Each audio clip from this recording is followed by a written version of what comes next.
How to use Threads multiple image carousel. First of all, simply open your Threads application and make sure that you are signed into your account, and then simply tap on the plus new icon at the middle.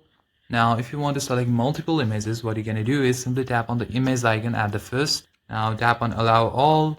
Now simply select on the medias. You can choose up to 20 photos, and after you're done, simply tap on done.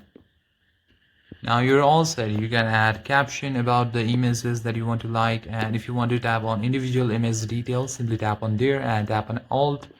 And if you want to tag people, simply tap on tag, and after that tag and tap on done to make this changes save. And finally, to publish, simply tap on the post button and wait for it to post and tap on view while it gets posted.